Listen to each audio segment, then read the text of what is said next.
serão dias gloriosos de mover de Deus. Amém? Amém. Abra sua Bíblia em 1 Pedro.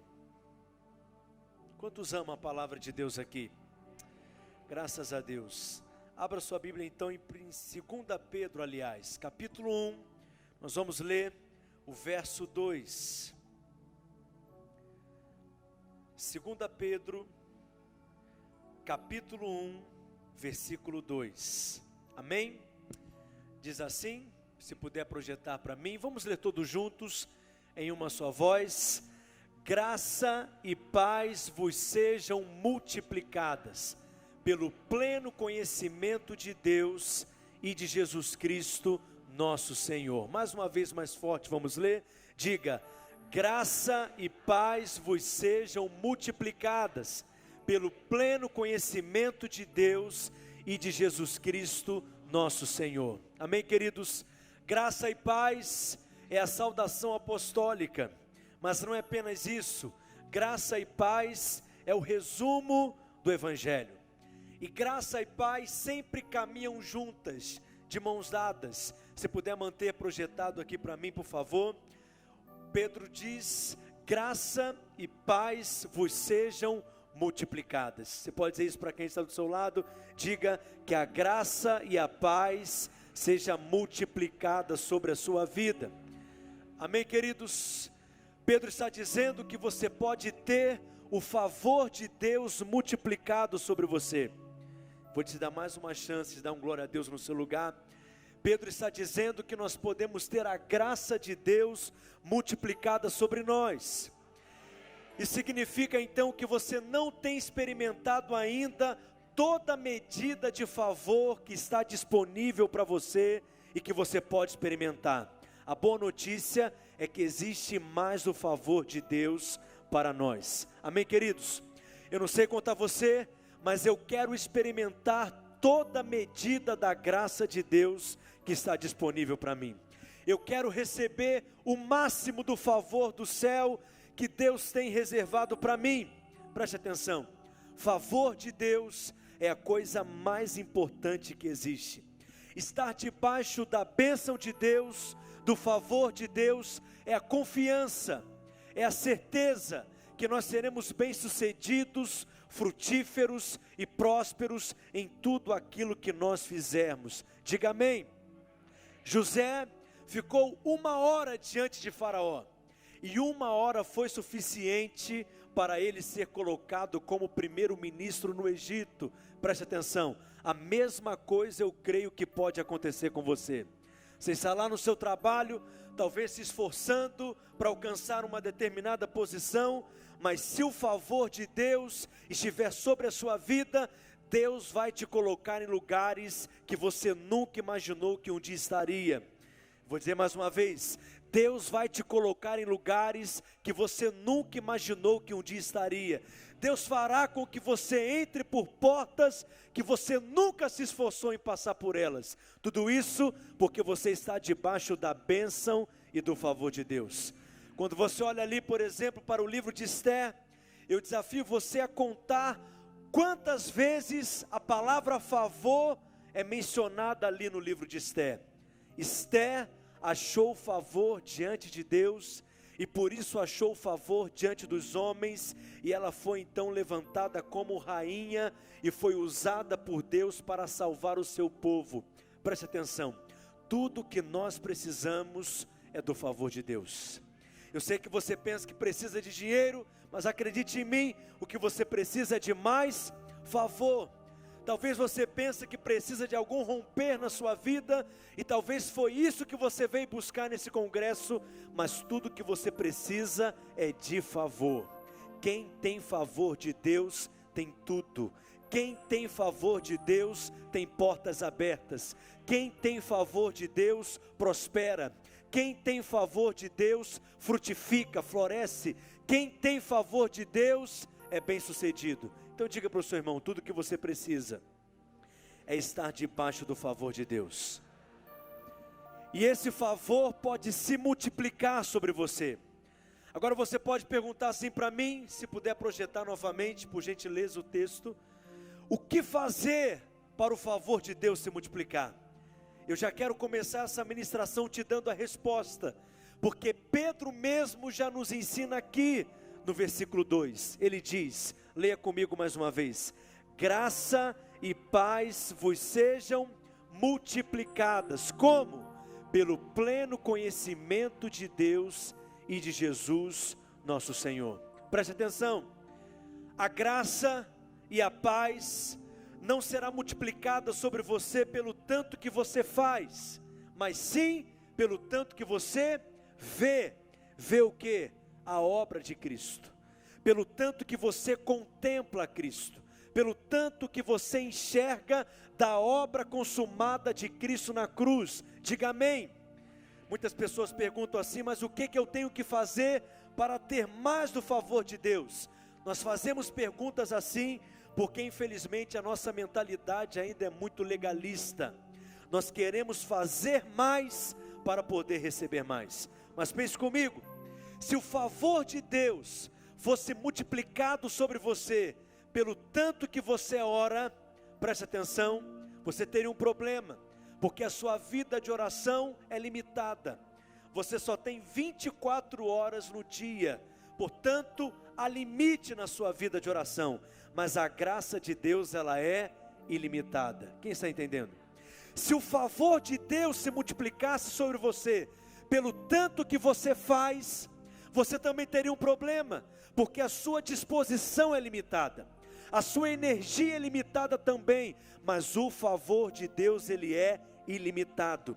Se o favor de Deus se multiplicasse sobre você, pelo tanto que você contribui, pelo tanto que você dá, você também teria um problema, porque as suas finanças são limitadas, mas a dispensa do céu está disponível para você, e há favor ilimitado ali. Então preste atenção, pode manter o texto para mim, querido, por gentileza. Preste atenção, o texto diz que o favor não se multiplica pelo tanto que você faz, mas o favor de Deus se multiplica pelo tanto que você vê. Na medida que você enxerga a obra de Cristo, na medida que você é alargado no seu conhecimento de Deus e de Jesus Cristo, mais favor de Deus é acrescentado sobre a sua vida. Então nosso encargo como ministros, como pastores, como líderes, deve ser pintar um quadro de Cristo. Eu estou aqui nessa noite para pintar um quadro de Cristo para você, porque na medida que você contemplá-lo, na medida que você enxergar a Cristo, mais graça de Deus será acrescentada na sua vida. Então diga amém. Quando os seus olhos se abrem, favor de Deus é acrescentado em você. Agora, o texto diz graça e paz. Preste atenção, porque graça e paz sempre caminham juntas, de mãos dadas. O sinal na vida de alguém que tem desfrutado do favor de Deus é porque ele vive em paz. O sinal na vida de alguém que está debaixo da bênção e da graça de Deus é porque ele está em paz, é porque ele tem descansado a sua alma nessas verdades, na verdade da obra consumada de Cristo na cruz. Agora a palavra paz no grego é a palavra Irene, que é um nome como de mulher que nós conhecemos no português, mas essa paz é a paz de você estar em paz com Deus. Portanto, não depende daquilo que está acontecendo à sua volta, não depende daquilo que está acontecendo ao seu redor, mas no seu coração você está em paz, porque a paz verdadeira não é a ausência de problemas, não é um escapismo, mas é você saber que você está em paz com Deus. Tem alguém aqui comigo nessa noite? Certa vez foi feito um concurso de pintura, aonde 3 artistas ali estavam sendo desafiados a pintar quadros que descrevesse melhor o que é a paz. Então aquele primeiro pintor, ele pinta um quadro de um mar maravilhoso, de um céu maravilhoso, com aquele sol tão forte, e ele tentando descrever ali o que era a paz. O segundo artista pinta um quadro já um pouco diferente, um lugar bem simples, com aquele rio bem tranquilo, aquela casa bem simples, aquele lugar bem bucólico, um homem pescando ali naquele rio, e alguns animais ali ao redor, e árvores frutíferas ali, tentando também descrever o que era paz. Mas houve um terceiro artista, que pintou um quadro completamente diferente. Ele pinta um quadro onde havia um mar com ondas agitadas, revoltadas, e no centro daquele mar havia uma rocha, e naquela rocha havia um ninho com um pássaro e os seus filhotinhos debaixo das suas asas. E esse quadro descreveu melhor o que era a paz, porque o que é a paz? Tudo pode estar tumultuado à sua volta, as ondas podem se levantar contra você, mas os seus pés estão firmados na rocha que é Cristo. Então a paz não é ausência de problemas, mas a paz é a confiança que a sua vida está na mão do Cristo, e nada pode tirar você desse lugar. Posso ouvir um amém? Os judeus, eles têm o costume de cumprimentar uns aos outros dizendo Shalom, e o outro responde dizendo Shalom Adonai, a paz do Senhor. E mesmo no meio da guerra, um judeu pergunta ao outro como vai a guerra, e o outro responde, a guerra vai em paz. Eu pergunto para você, como que é possível a guerra em paz? É porque paz não é ausência de guerras, paz é a certeza da vitória. Portanto, nós temos a verdadeira paz, e essa paz que nós desfrutamos hoje, é o sinal que nós estamos debaixo do favor de Deus. Então preste atenção, a vida cristã normal é uma vida cheia de paz, mas infelizmente, muitos crentes hoje vivem angustiados, atormentados, com medo de Deus, com medo do juízo de Deus, com medo da punição de Deus, com medo das coisas não darem certo, e o diabo consegue roubar a paz.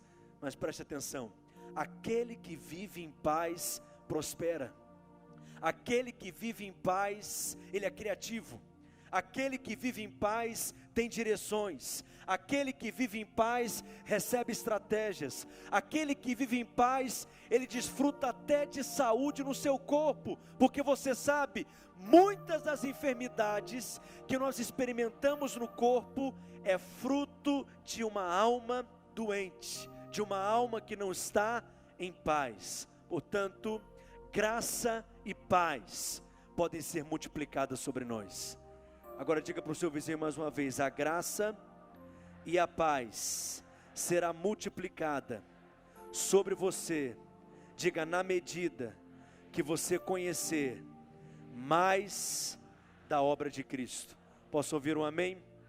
Agora vai lá comigo em 2 Pedro, no capítulo 1, no verso 12, 2 Pedro capítulo 1, versículo 12, olha o que o texto diz, leia comigo esse texto bem forte, todos juntos em uma só voz, diz assim, por isso não deixarei de exortar-vos sempre acerca dessas coisas, ainda que bem as saibais, e estejais confirmados aonde? Na presente verdade. Diga comigo, eu preciso estar confirmado na presente verdade. Se os seus pés estiverem firmados, se você estiver confirmado nessa presente verdade, graça e paz será multiplicada sobre você. Amém, meus irmãos? E o interessante desse texto, se puder manter projetado, é porque Pedro está dizendo, olha, eu não canso de falar com vocês a respeito das mesmas coisas. Eu não tenho problema de repetir a respeito das mesmas coisas. Por quê? Esse era um costume dos apóstolos. Paulo mesmo, lá em Filipenses, no capítulo 3, no verso 1, ele diz, quanto ao mais, meus irmãos, alegrem-se no Senhor. Escrever de novo as mesmas coisas não é um problema para mim, mas é segurança para vós. Posso ouvir um amém? Você está aqui nesses dias de congresso para ser alimentado, porque pregação é comida, e essa comida que você vai receber tem poder para renovar você e para sustentar você para os desafios dos próximos anos. Amém, meus irmãos? Então você está aqui para ser servido, para comer do pão do céu. Agora, a comida não tem que ser nova necessariamente para alimentar você. Você não está aqui necessariamente para ouvir algo novo, para aprender algo novo. Você está aqui para ser nutrido. Os pais querem que os seus filhos cresçam, e a maneira como os pais fazem isso é dando comida para eles. E esse mesmo princípio funciona no reino de Deus. O Espírito quer alimentar você. Eu disse que o Espírito quer alimentar você. Portanto, a pregação não deve ser vista apenas como um momento enfadonho do culto, como um momento enfadonho da reunião. Não, é algo vital para nós, porque a igreja é edificada através da pregação. Romanos capítulo 10, verso 17, Paulo diz que a fé vem pelo ouvir, e ouvir a palavra de Cristo. Preste atenção, Paulo não diz que a fé vem por ter ouvido. O verbo não está no passado, o verbo está no presente contínuo. A fé vem pelo ouvir, é ouvir e permanecer ouvindo. É por isso que você não entende o porquê que você já teve fé para algumas coisas no passado e não percebe mais fé hoje. É porque em algum momento você parou de ouvir. Ouvir é muito importante. Você está aqui para ouvir, você está aqui para ser alimentado. Uma das figuras que Paulo usa para descrever o trabalho do ministro na nova aliança, Paulo diz que nós somos dispenseiros. Diga: eu sou um dispenseiro. O dispenseiro era aquele servo que cuidava da dispensa de uma determinada casa, de uma determinada família, e na medida que aquela família tinha necessidades, ele então, que tinha a chave da dispensa, pegava o alimento apropriado para suprir aquela casa, para suprir aquela família. Nós somos esses dispenseiros, e o meu encargo hoje é ir na dispensa do céu, pegar o alimento do céu para alimentar o rebanho de Deus. Por isso eu quero dizer mais uma vez, você não sairá daqui da mesma forma como você chegou. Acho que você não entendeu o que eu disse. Os irmãos pentecostais já foram dormir ou estão aqui ainda? Você não sairá daqui da mesma forma como você chegou, porque você está sendo alimentado pela palavra de Deus, e seus olhos serão abertos nesses dias, e você será largado em revelação. E se puder aumentar um pouquinho do meu retorno aqui, eu vou agradecer. Mas preste atenção, pregação é comida, e como eu estava dizendo, a comida não tem que ser nova necessariamente para alimentar você. Eu digo isso sempre para o meu rebanho, porque hoje, pela internet, há um cardápio variado de muita pregação. Tem comida de tudo quanto é tipo, tem comida de tudo quanto é gosto por aí, sim ou não? E eu digo para eles que eles podem comer à vontade, mas com cuidado, porque comer fora não é algo que você faz todos os dias. Comer fora tem que ser um evento, está compreendendo? Por quê? Porque quando você tem um costume muito grande de comer fora, você não sabe quem preparou aquela comida, você não sabe o cuidado que foi usado para preparar aquela comida, a qualidade da matéria-prima daquela comida, se tem alguma bactéria, quem está entendendo? Portanto, valorize a comida que você tem recebido dentro de casa. Eu digo para eles, às vezes vocês comem comida aí fora, isso produz confusão, vocês passam mal, vem vomitar aqui, quem é que tem que limpar a confusão de vocês depois? Sou eu também. Então não despreze a pregação, amém, meus irmãos? Porque ela tem poder para gerar fé no seu coração. Uma vez, num programa de rádio ao vivo, estavam criticando os pastores que pregam toda semana, e os crentes nem lembram direito o que os seus pastores pregaram no último domingo. E eles então estavam criticando as igrejas e os pastores. Era um programa ao vivo, até que de repente uma irmã liga, querendo participar daquela programação, e ela fala exatamente assim: olha, para mim pregação é como comida. Se você perguntar para mim o que a minha mãe fez para que eu pudesse comer há 20 anos atrás, eu não saberei dizer. Se você perguntar para mim o que eu almocei no último domingo, eu também não saberei contar. Mas uma coisa eu tenho certeza, que porque eu comi há 20 anos atrás, e porque eu comi no domingo passado, é que eu estou aqui hoje. Porque essa palavra que você tem recebido, é o que tem sustentado você. E que grande privilégio, não, você não está entendendo, é um privilégio, reunimos aqui nesses 3 dias, para recebermos da palavra, para recebermos do pão do céu, do verbo de Deus. Você será enriquecido pelo Senhor nesses dias, diga amém. Então ouvir as mesmas coisas, é proteção para você, ouvir a respeito das mesmas coisas, é saúde para você. Então não se canse de ouvir a respeito das mesmas coisas, porque é isso que tem guardado você, e é isso que tem sustentado você, diga amém. Então agora eu posso começar a pregar, amém, queridos?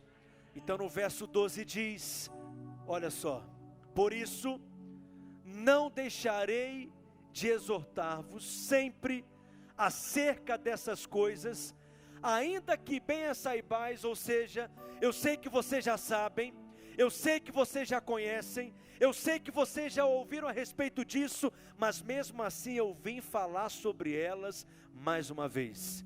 Com qual propósito? Para que vocês estejam firmados aonde? Na presente verdade. Olhe para mim. Pedro está dizendo que existe uma verdade que ela é presente, e é nela que nós devemos estar firmados e confirmados. Então você pode estar se perguntando assim no seu lugar: pastor, se existe uma verdade que é presente, significa então que existem verdades do passado? Se Pedro está afirmando que há uma verdade no presente, isso quer dizer que há verdades no passado? Preste atenção, essa verdade do passado foi atual, em algum momento, ela foi presente, em alguma ocasião, mas agora não é mais. Hoje existe uma verdade que é presente, que é atual. E quando você está firmado nessa verdade presente, graça de Deus é multiplicada sobre a sua vida. Você recebe uma medida de favor maior. Então aquilo que eu quero compartilhar com você nessa noite, é algo que, se você tiver clareza, entendimento, revelação, acredite em mim, vai mudar a sua vida para sempre. Será uma chave para o seu ministério, e vai inaugurar um tempo de muitos frutos, e de grande abundância para a glória de Deus, diga amém. Então deixa eu te ensinar também, amém é uma oração.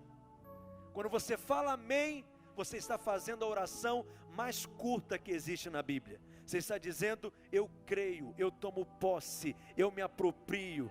Amém é um dos nomes de Jesus. Ele disse: eu sou a testemunha fiel e verdadeira, eu sou o amém. Quando você fala amém, você está invocando o nome dele. Alguém pode dizer amém aqui?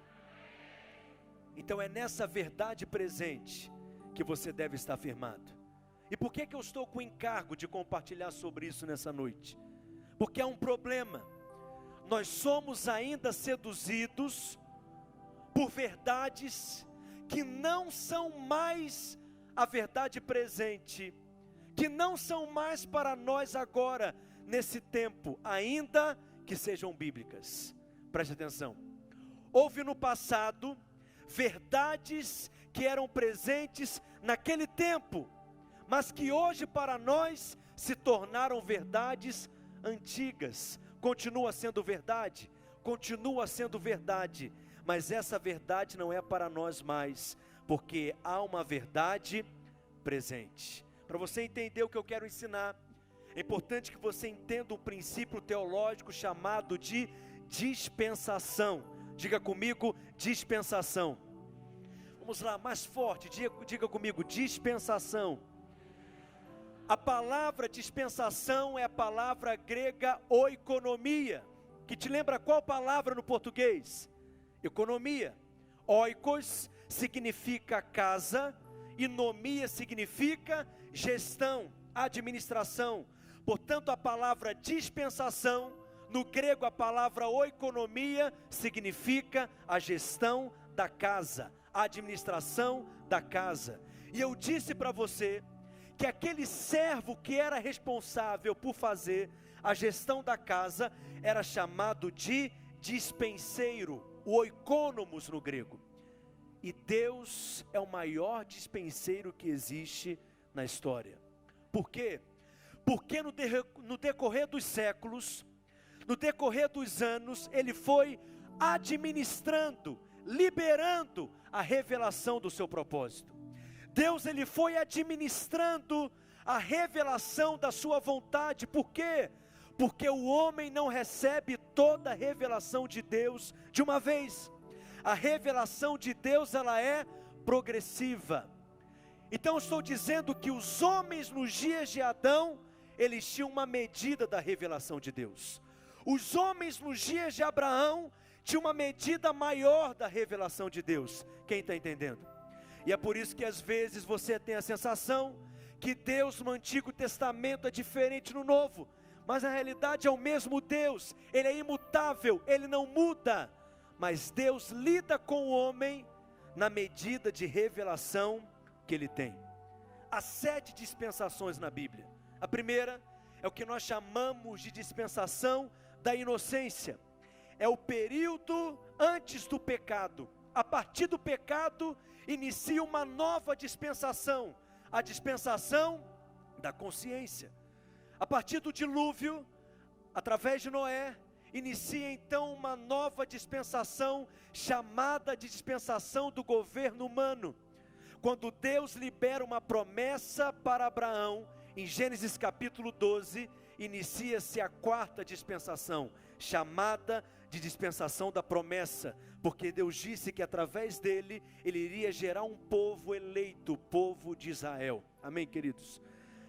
Quando Moisés está em cima do Monte Sinai, em Êxodo capítulo 32, inicia-se uma nova dispensação, conhecida como dispensação da lei. Mas 1500 anos depois, Cristo veio e uma nova dispensação se inicia, e é nela que nós estamos firmados hoje, que é chamada de nova aliança, ou dispensação da graça, ou também dispensação do Espírito.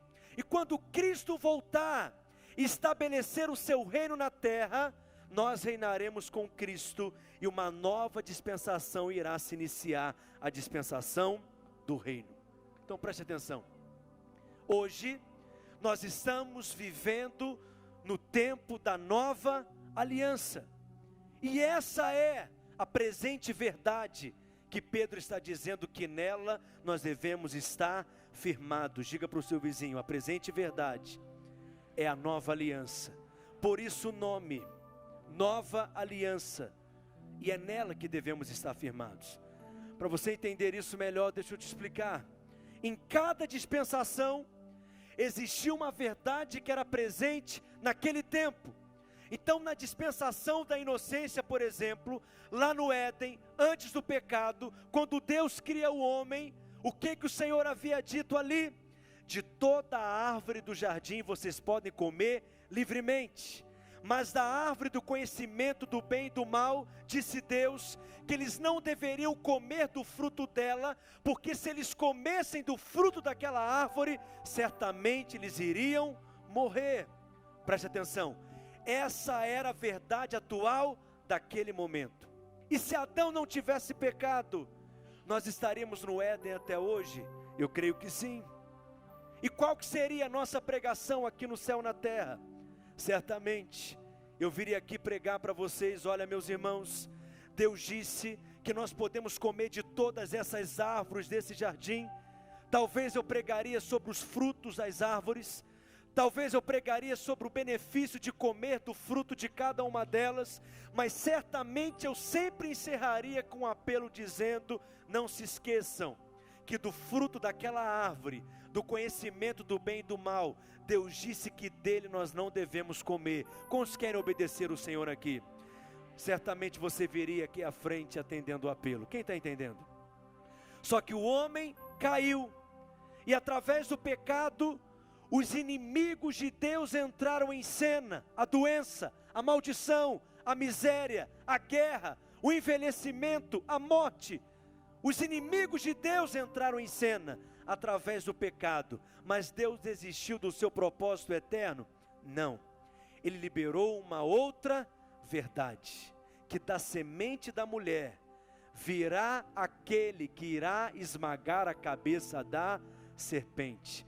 Portanto, essa promessa, essa profecia está apontando para Cristo. Já não tem mais a verdade de não comer da árvore do conhecimento do bem e do mal. Ela ficou no passado. Agora existe uma outra verdade. Nós estamos aguardando a vinda do Filho de Deus. Passaram-se milhares de anos. Maria veio. Ela era aquela virgem que deu luz ao nascimento de Jesus. Mas até aquele momento, aquela era a verdade atual. Nós sabemos que Deus chama Abraão, e através de Abraão Deus forma a nação de Israel, o povo de Israel. Em um determinado momento eles foram levados no Egito, e depois de todo aquele período como escravos no Egito, Deus levanta Moisés como libertador do seu povo, e Moisés conduz o povo até o deserto.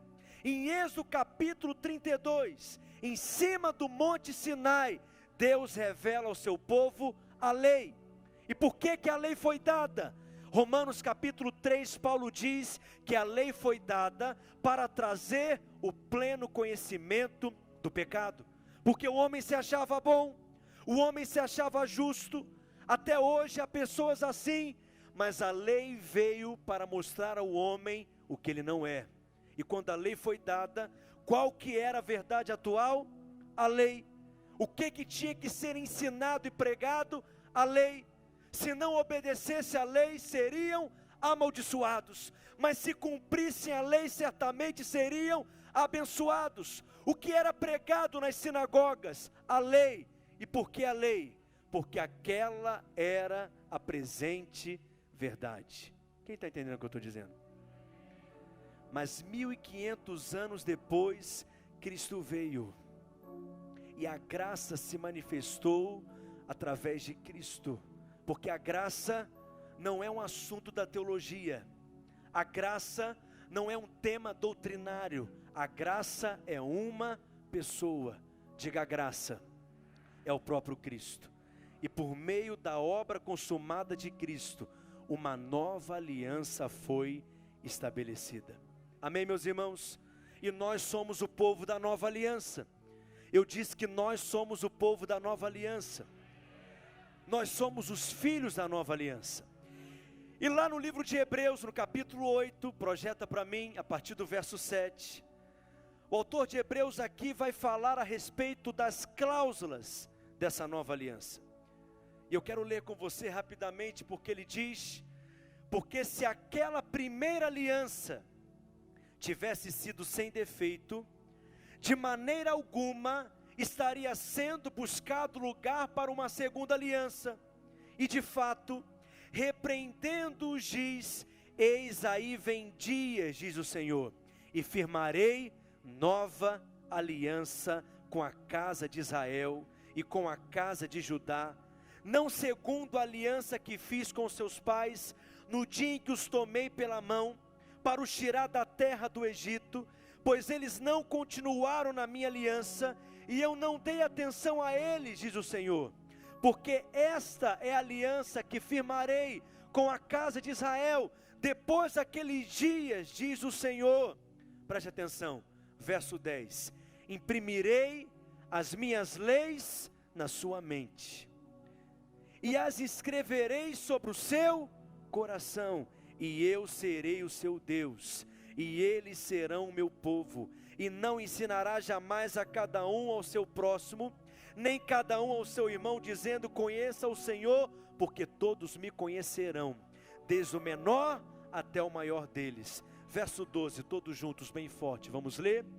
Porque serei misericordioso para com as suas iniquidades, e de seus pecados e de suas prevaricações não me lembrarei mais. Diga aleluia. Mas olha que interessante o verso 7, volta lá por favor. O autor de Hebreus começa dizendo: porque se aquela primeira o quê? Aliança. Se aquela primeira aliança fosse irrepreensível, em outras palavras, se ela fosse uma aliança perfeita, o autor de Hebreus está dizendo que não seria necessário estabelecer uma nova aliança. Então preste atenção, a nova aliança só foi estabelecida porque a antiga aliança não era perfeita. Entenda algo, a maneira como Deus se relaciona com o seu povo é por meio de alianças.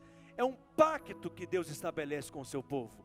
Há muitas alianças em toda a Bíblia, mas há duas delas em que as Escrituras colocam o seu foco: antiga aliança e nova aliança.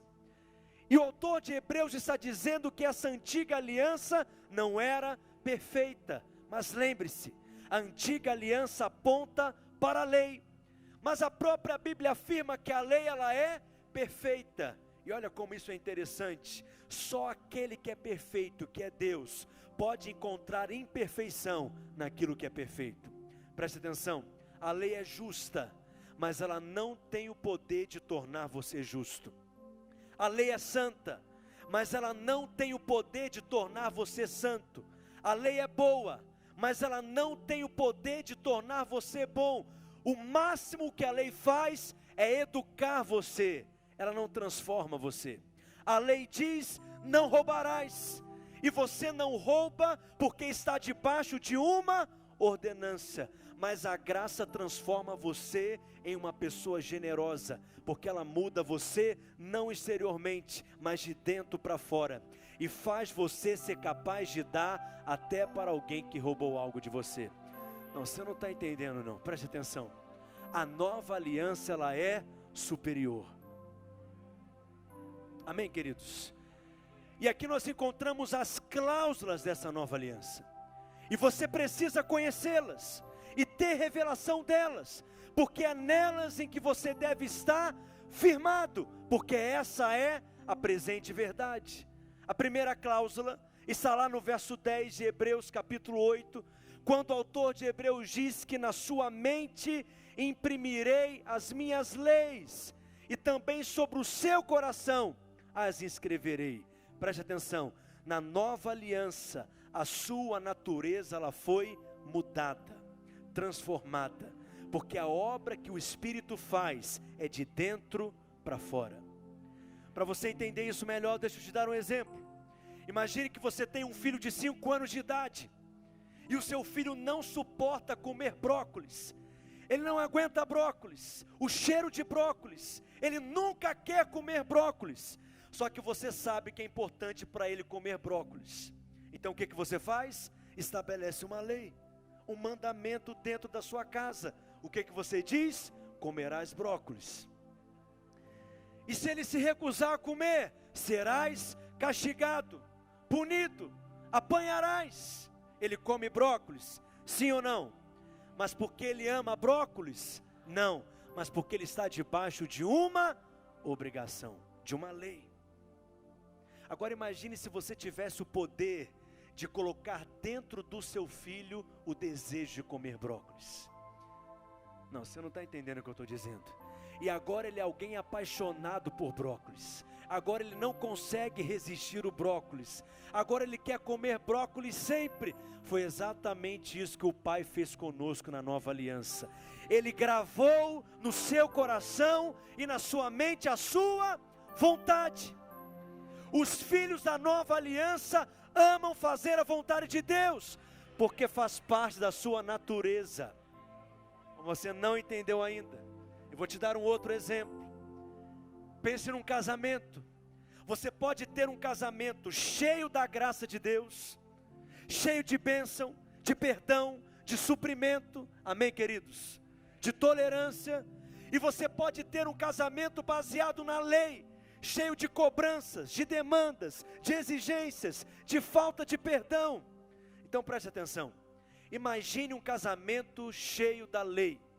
Eu casei, minha esposa não está mais aqui, mas eu vou falar dela. Imagine que eu a vi pela primeira vez e me apaixonei por ela completamente. Quem está entendendo? E casei com ela. E quando eu caso com ela, eu a levo para dentro de casa. E agora nós estamos casados. E eu digo para ela, anote aí os mandamentos do nosso casamento.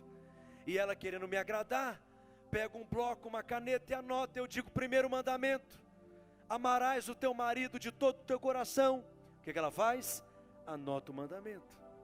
Segundo mandamento: cozinharás para o seu marido todos os dias. Anote aí. Cadê as irmãs se manifestando?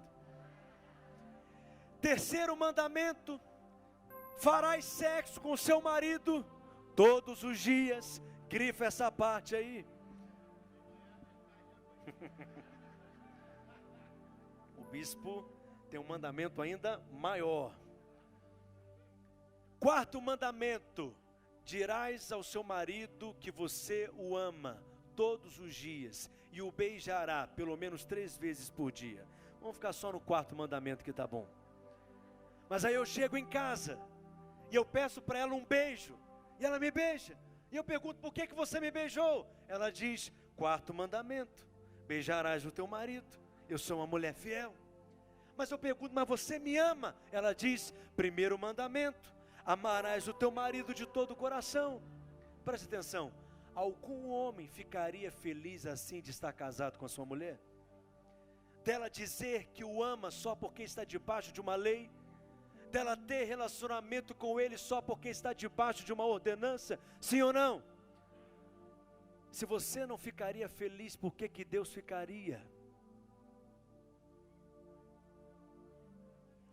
Deus não quer que você mude exteriormente, porque tem gente que fala como crente, cheira igual crente, não raspa o sovaco, não raspa a canela, anda como crente, mas talvez não tem nada de crente, porque é uma mudança apenas exterior. E é isso que a religião consegue fazer com você. Mas isso aqui na Wesleyana não existe. Aqui não existe. Gente que muda a voz para orar, que tem toda uma coreografia gospel, que tem uma necessidade carnal de se mostrar espiritual, fala em línguas, araciba labarian, para mostrar para o outro que ele é espiritual. Isso aqui não existe. Meus irmãos, preste atenção. A mudança que o Espírito quer operar em você é de dentro para fora. Isso é céu na terra. É você manifestar o céu através das suas atitudes. É você manifestar o céu através do seu estilo de vida. É você manifestar o céu através da sua santidade. Amém, meus irmãos? Por quê? Porque você tem a natureza de Deus em você. E você é justo. E aquele que é justo anda como justo, fala como justo, se comporta como justo, se veste como justo. Por quê? Porque essa é a sua natureza. A verdadeira mudança não é fruto de um esforço. Porque quando você tem que se esforçar para ser alguma coisa, é porque você não é aquilo ainda. A verdadeira mudança é quando os outros percebem que você mudou e você nem sabe explicar quando ela começou a acontecer, porque você está apenas manifestando a sua nova natureza. Você está agindo como lhe é próprio. Preste atenção, na nova aliança, a natureza de Deus mudou o nosso coração, e a vontade de Deus foi gravada no nosso coração. Então na lei, o homem não matava porque a lei dizia não matarás. Hoje na nova aliança, nós não matamos, não simplesmente porque estamos debaixo de uma lei, mas porque hoje nós temos uma natureza de amor. É natural para você amar. Por quê? Porque o amor de Deus já foi derramado no seu coração pelo Espírito. Diga amém. A segunda cláusula, ainda no verso 10, continue acompanhando comigo no texto, Hebreus capítulo 8, versículo 10, o que o texto diz? Leia comigo, vamos lá? Hebreus 8, 10, projeta para mim, diz o que o texto? E eu serei o seu Deus, e eles serão o meu povo. Isso é poderoso, porque na velha aliança Deus era o Deus deles, mas o povo tinha que ficar distante. Na velha aliança, o povo não tinha acesso à presença de Deus. Somente o sumo sacerdote, uma vez por ano, podia entrar no Santo dos Santos, onde estava ali o lugar da manifestação da glória de Deus. E mesmo assim, era um relacionamento distante, baseado no medo. Por quê? Porque ele poderia cair duro no chão, morto a qualquer momento. Mas a nova aliança, um véu foi rasgado, e um novo e vivo caminho foi preparado para nós. E hoje você tem livre acesso à presença de Deus. Aquilo que estava reservado apenas para um, hoje está disponível para todos. A unção do Espírito que estava apenas sobre alguns reis, profetas e sacerdotes, hoje está disponível para todo aquele que crê em Jesus. Diga amém. Portanto, na nova aliança, Deus é o nosso Deus, e você é povo dele. E se você é povo de Deus, quando você estiver enfermo, Ele será a sua cura. Se você estiver precisando de um suprimento, Ele será a sua provisão. Se você estiver precisando de sabedoria, Ele será a sua sabedoria. Se você estiver precisando de vitória em alguma área, Ele será a sua vitória. Se você estiver precisando de renovo nesses dias, Ele será o seu renovo. Ele é o suprimento para cada uma das suas necessidades. Agora, quando nós pregamos a antiga aliança, nós pregamos aquilo que os homens têm que fazer, mas a pregação da nova aliança, da verdade presente, é diferente. Nós pregamos aquilo que Deus já fez por nós, através de Cristo. O Evangelho é quando Cristo está no centro da nossa pregação. O problema é que hoje se prega muito sobre autoajuda.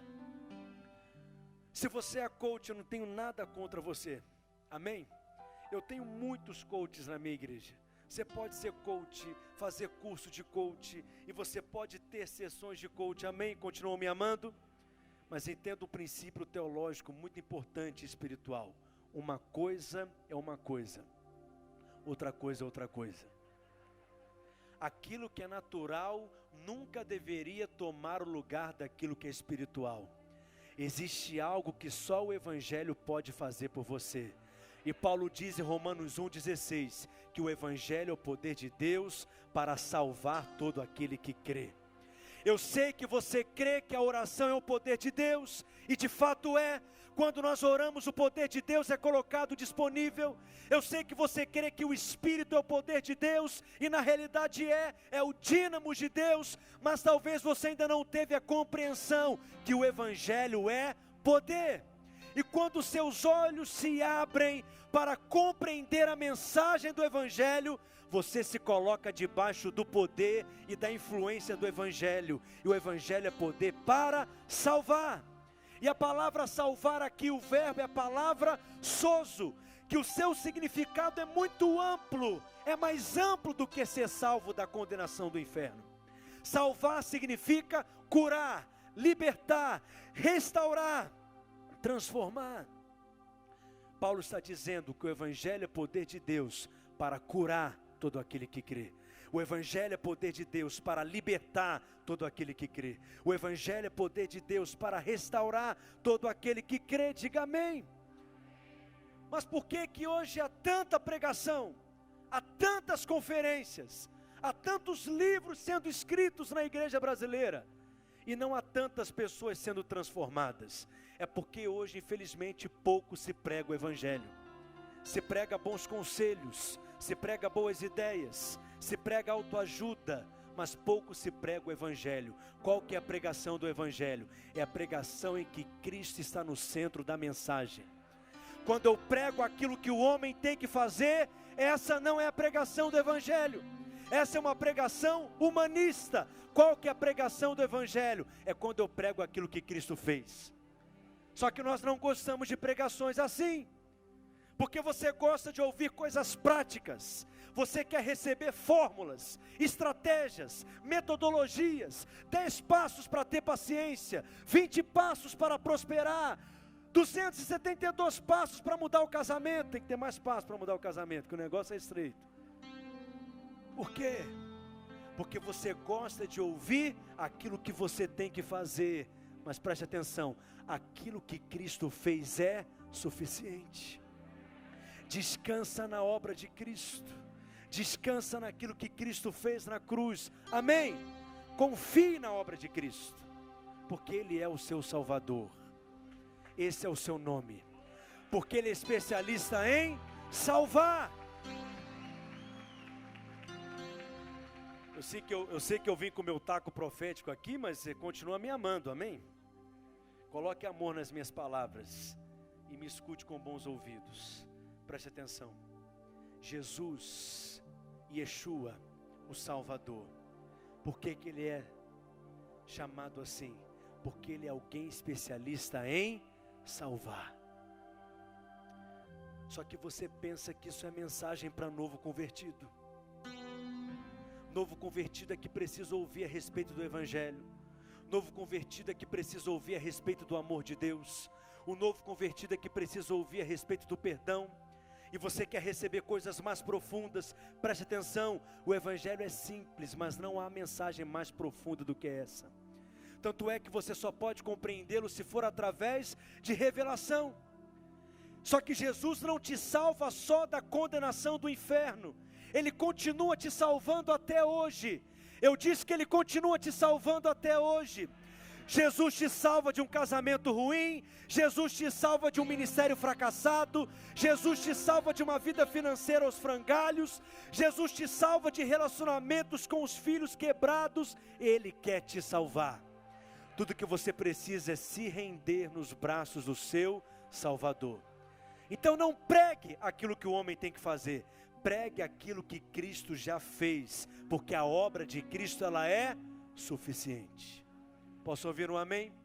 Vamos avançar um pouco mais, olha o verso 11, Hebreus capítulo 8, versículo 11, a terceira cláusula da nova aliança. O autor de Hebreus diz: e não ensinará jamais cada um ao seu próximo, nem cada um ao seu irmão, dizendo: conhece ao Senhor, porque todos me conhecerão, desde o menor deles até o maior.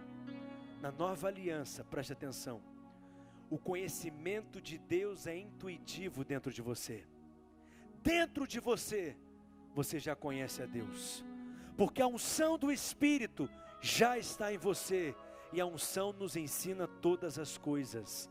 Você sabe aquilo que é de Deus, e você sabe aquilo que não é de Deus também. Você sabe o que combina com Ele, e você sabe o que não combina com Ele também. Ninguém precisa te ensinar isso, você já sabe. Preste atenção, é como um bebê que reconhece a voz da sua mãe. No seu espírito, você é capaz de reconhecer a voz de Deus. Não importa a idade, velhos ou novos, incultos ou cultos, ricos ou pobres. É uma questão que não é na mente, é uma questão que não é no corpo, é uma questão no espírito. E no seu espírito, você já o conhece. E a última cláusula, no verso 12 diz: pois para com as suas iniquidades usarei de misericórdia, e dos seus pecados não me lembrarei por uma semana. Por um mês, dos seus pecados jamais me lembrarei. Se Deus se lembra, Ele é obrigado a julgar. Se Deus lembra o pecado, Ele é obrigado a condenar. Mas aqui está dizendo que dos seus pecados jamais me lembrarei. Preste atenção, eu sei que você lembra, sua esposa te lembra, sua sogra também não te deixa esquecer, o diabo te lembra, mas não tente lembrar a Deus aquilo que Ele já esqueceu, porque você está debaixo do sangue do Cordeiro. Declare isso todos os dias: eu fui lavado pelo sangue. Ah, pastor, mas se você ensinar isso, você vai estimular as pessoas a viverem uma vida no pecado. Preste atenção, você é filho de Deus, e filho de Deus não quer nada com o pecado. Ímpios é que querem viver no pecado. Filhos de Deus querem agradar o seu Pai. Diga amém. E para encerrar, vá lá comigo em Romanos capítulo 7. Romanos capítulo 7. Eu amo esse texto, porque aqui há uma verdade espiritual poderosa, que você nessa noite precisa ter entendimento e revelação. Alguém está aprendendo alguma coisa aqui nessa noite? Romanos capítulo 7, verso 1, Paulo diz: porventura ignorais, irmãos, pois falo aos que conhecem a lei, que a lei tem domínio sobre o homem toda a sua vida.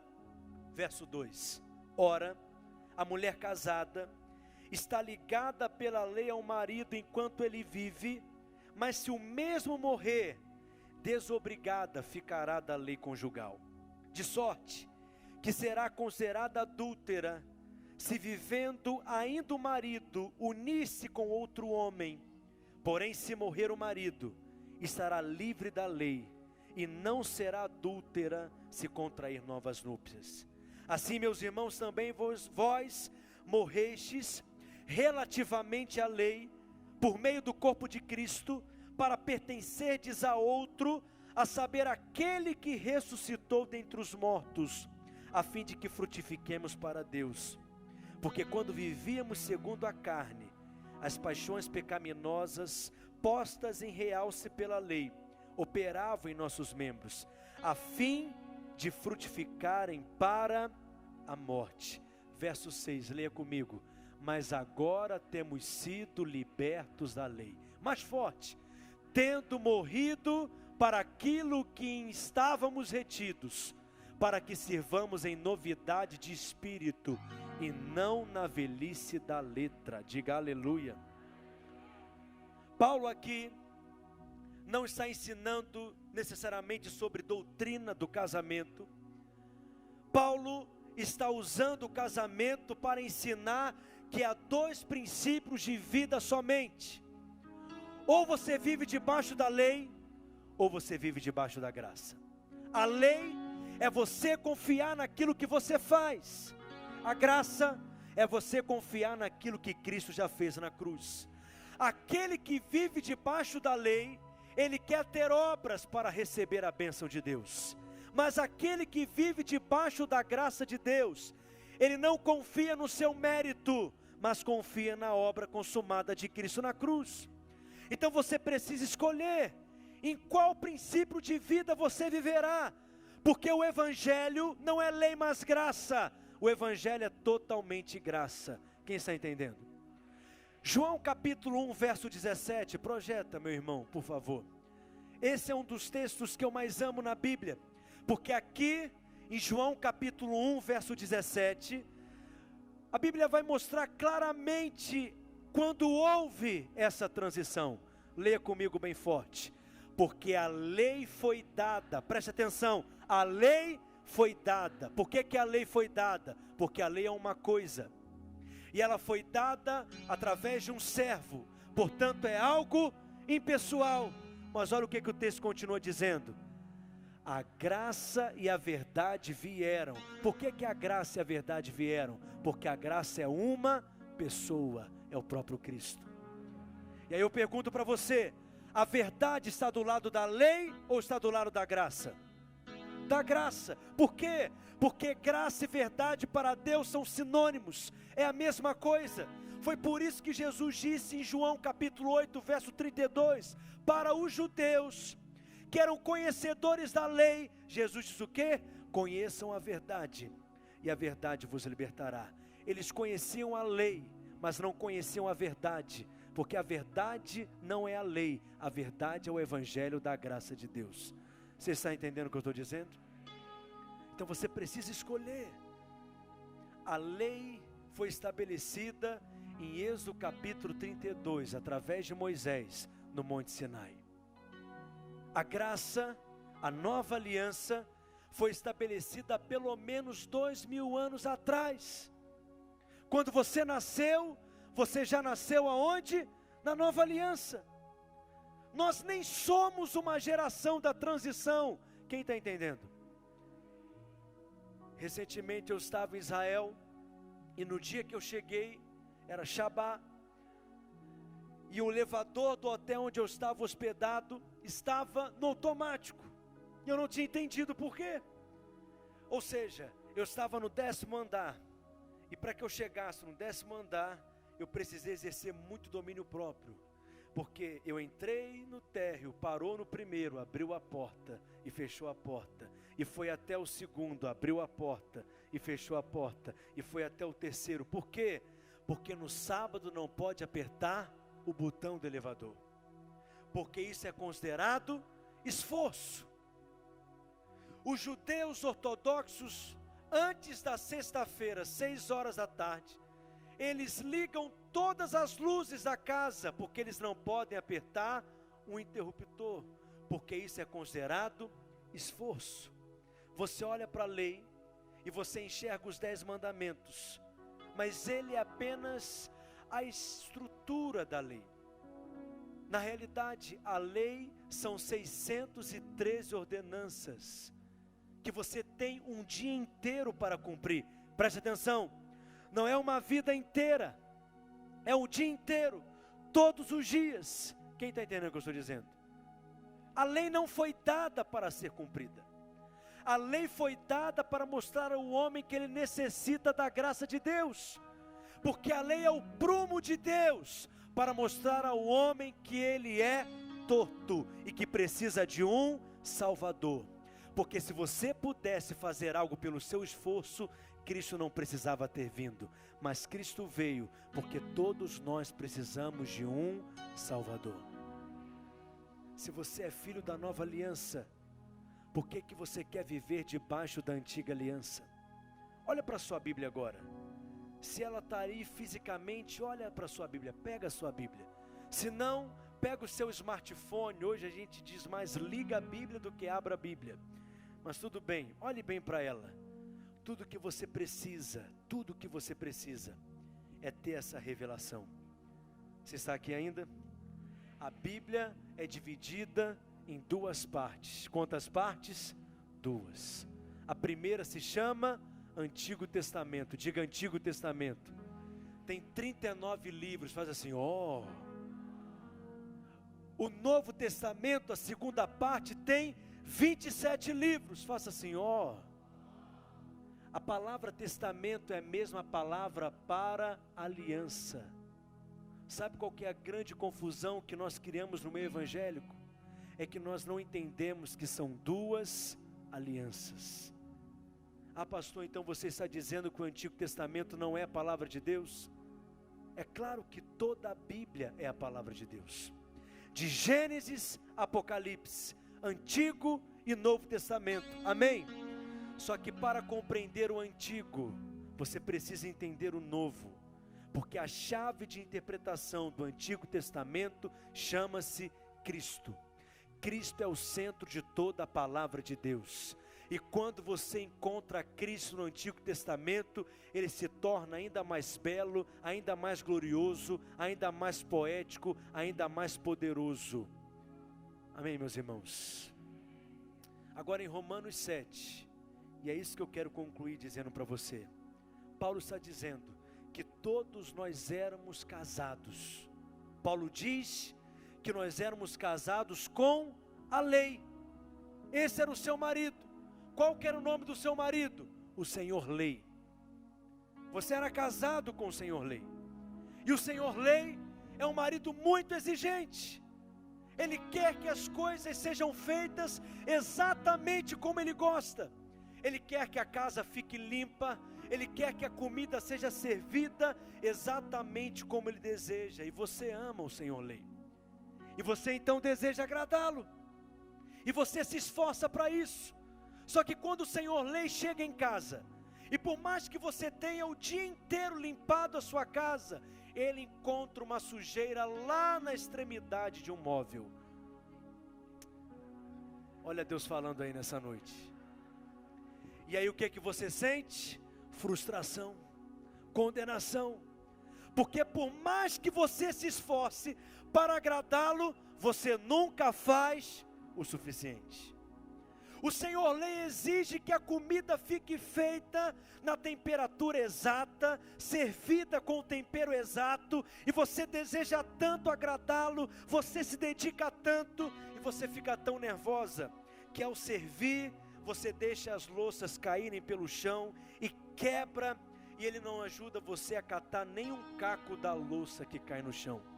Qual que é a consequência disso? Frustração, condenação. Aquele que é casado com o Senhor lei, em outras palavras, aquele que vive debaixo da lei, vive com um constante sentimento de insuficiência. Eu não orei o suficiente, eu não sou espiritual o suficiente, eu não conheço a Bíblia o suficiente, eu não orei o suficiente, eu não sou um bom pastor o suficiente, eu não sou uma boa esposa o suficiente, eu não sou um bom pai o suficiente. O tempo inteiro se sentindo em falta. Por quê? Porque a lei condena até o melhor de nós. Nunca você faz o suficiente.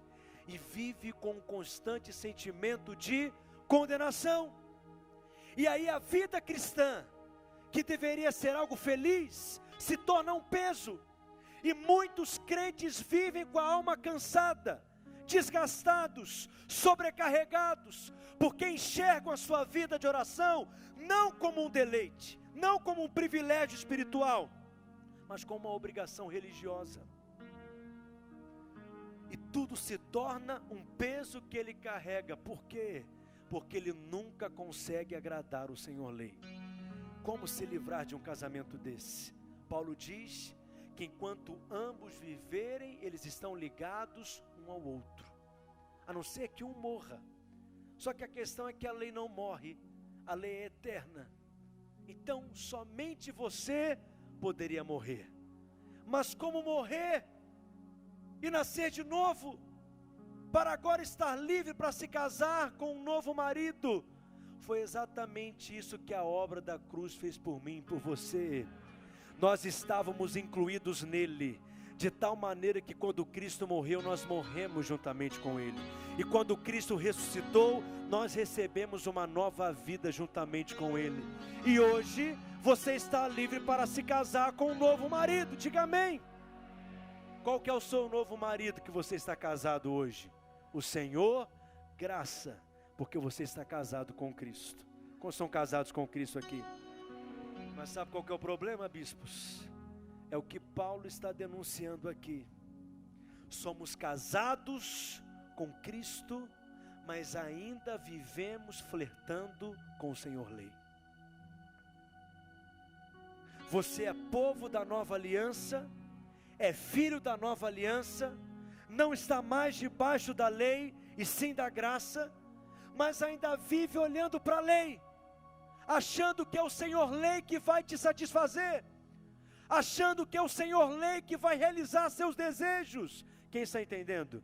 E esse é o verdadeiro adultério espiritual. Casados com a graça, ainda querem viver debaixo da lei. Mas que os seus olhos se abram nessa noite em nome de Jesus.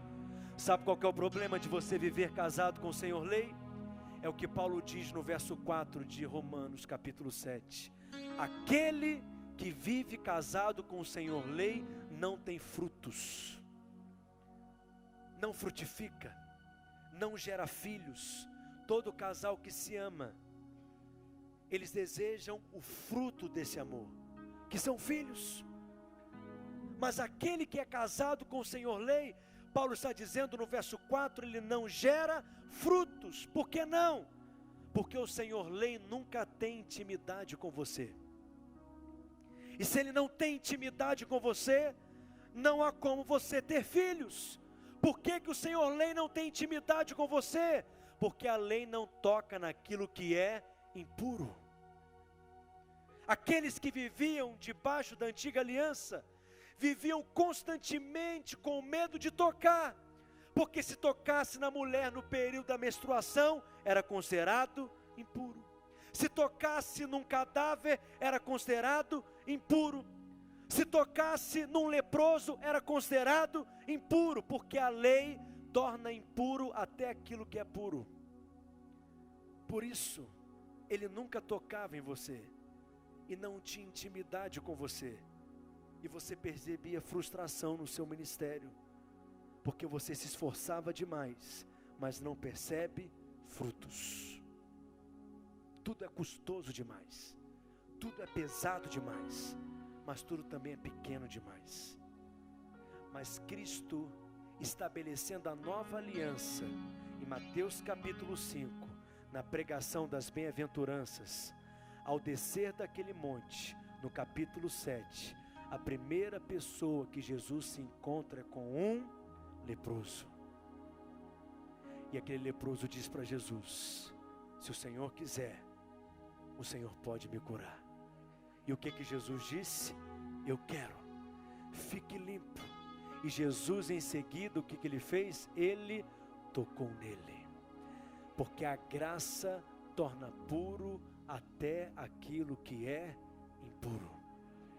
Eu não sei como você chegou aqui nessa conferência, mas talvez você chegou debaixo de culpa e de condenação, com um peso enorme na sua alma, e o seu ministério tem sido pesado demais para você, porque há pastores aqui, e se tem um povo que vive debaixo de condenação, são pastores, porque eles acham que tudo que acontece de errado na igreja é culpa deles. O problema é que quando tudo acontecer de bom, eles acham que é culpa deles também, mas não tem a ver com você. Eu sei que você se levanta para ministrar na plataforma tantas vezes, ou você vai ministrar no seu GECEL, e na hora o diabo lembra você, o que você fez no seu verão passado. Ele diz que você não orou tanto que você tinha que orar. Eu sou pastor, eu conheço você. Eu sei que ele disse que você não jejuou tanto que você disse que ia jejuar, e o sermão que você vai pregar, você ouviu de outro, que você ouviu lá no YouTube. É isso que o diabo vira para você e diz na sua mente. Muitas vezes eu subi na plataforma assim, mas eu dizia: não foi eu que me escolhi, não foi eu que me levantei, foi o Senhor que me separou. Eu sou apenas um canal, eu vou abrir a minha boca, o Senhor vai falar através de mim, e coisas gloriosas e poderosas irão acontecer, e porque toda a obra é do Senhor, toda a glória será dada ao Senhor também. Não importa como você chegou aqui nessa noite, Jesus, o seu marido, quer tocar em você, e quer limpar você, e quer purificar você, e quer santificar você, para que você possa gerar frutos. Preste atenção, a sua intimidade com Ele precisa se resultar em frutos. Você não está aqui apenas para sentir um arrepio arrupiado das arrepitudes. Você não está aqui apenas para cair no chão. Você pode cair no chão, mas você está aqui para ter intimidade com o Espírito, e essa intimidade vai se resultar numa igreja ainda mais forte, em GECELs que se multiplicarão por esse país, em homens e mulheres que se levantarão para pregar as boas novas do Evangelho, frutos para a glória de Deus. Você está entendendo o que eu estou dizendo? É com você que eu estou falando nessa noite. Quantos recebem essa palavra aqui nessa noite? Quantos são casados com a graça aqui? Diga: eu fui liberto da lei, e eu estou casado com Cristo. Amém?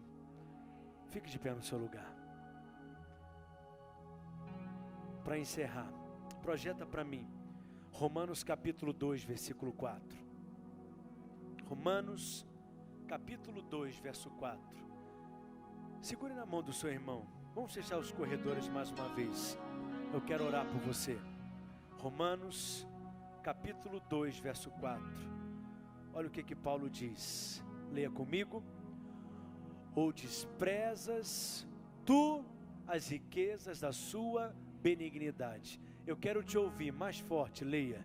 E paciência e longanimidade, ignorando que o castigo de Deus te leva ao arrependimento.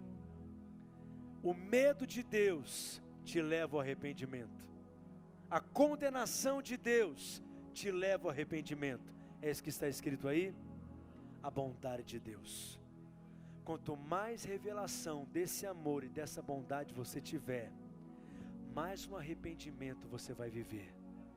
E mais transformação você vai experimentar. Nós não somos nós não somos terroristas. Nós somos evangelistas. Nós somos proclamadores das boas novas. E é esse testemunho que nós precisamos sustentar na nossa geração. O testemunho do Evangelho, que é poder de Deus para salvar todo aquele que crê. Levante a mão do seu irmão mais alto que você puder. Pai, em nome de Jesus, nesses dias de céu na terra, queremos ser tocados pelo Senhor. Toca, Senhor, nessas vidas agora, como só o Senhor pode tocar. Toca, Senhor, com a Tua graça, trazendo libertação de cadeias, de prisões, do legalismo, da religiosidade, da condenação, do pecado. Toca, Senhor, com o Teu sangue precioso e poderoso, e nos lava nessa noite, e nos limpa nessa noite.